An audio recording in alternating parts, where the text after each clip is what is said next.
தமிழிசை சவுந்தரராஜன் முதல்ல அனுபவிச்சாங்க, உங்களை மட்டும் தடுத்து நிறுத்தினாங்க, அதுதான் தெரியல. அவங்களதான் அதிகாரிகள் தான் கேட்பாங்க, ஏன் தடுத்து நிறுத்தினாங்க, ஏன் அனுமதிக்கலன்னு.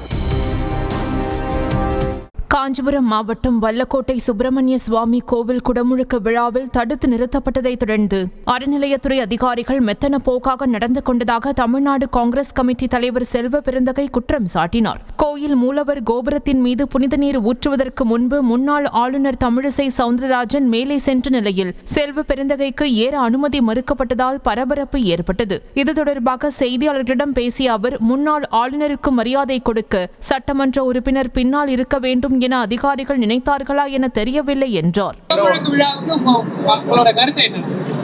குடமுழுக்கு விழா சிறப்பா நடந்துச்சு, வாழ்த்துக்கள். திருச்செந்தூர்ல லட்சக்கணக்கான மக்கள் கலந்துக்கிறாங்க.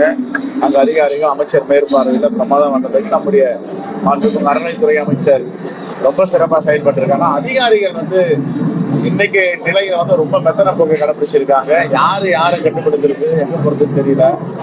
ஒரு பாதுகாப்பு இல்லாத நிலையில தான் இன்னைக்கு இறைவனர்களால் நல்ல மாதிரி முடிஞ்சிருக்கு. இன்னும் கொஞ்சம் செம்மைப்படுத்தி இருக்கலாம். அதான் என்னுடைய பார்வை.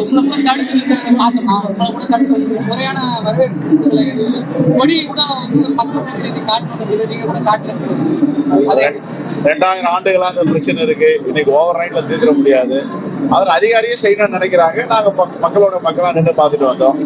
ஏன்னா நாம ஏதாவது சொல்லி ஒரு நல்ல ஆட்சிக்கு 24 மணி நேரம் ஒழுங்கின்ற மாண்பு முதலமைச்சருடைய நற்பெயருக்கோ, இந்த அறநிலையத்துறை பக்தி இயக்கத்தை விட நல்லா சிறப்பா செயல்படுற மாண்புமிகு அமைச்சருக்கோ எந்தவித கலப்பம் வந்துடக்கூடாதுன்னா, நான் பக்தரோட பக்தரா 10 நின்று பார்த்தா இறைவன் கூட பார்க்க முடியல, இருந்தாலும் எல்லோரும் பார்த்துட்டு வாங்க அப்படின்ட்டு நான் இப்போ குற்றத்தூருக்கு போயிட்டு இருக்கேன்.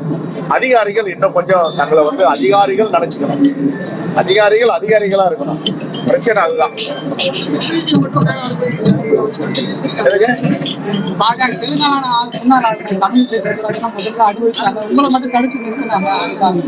தெரியல. அவங்களதான் அதிகாரிகள் தான் கேட்பாங்க, ஏன் தடுத்து நிறுத்தினாங்க, ஏன் அனுமதிக்கலன்னு.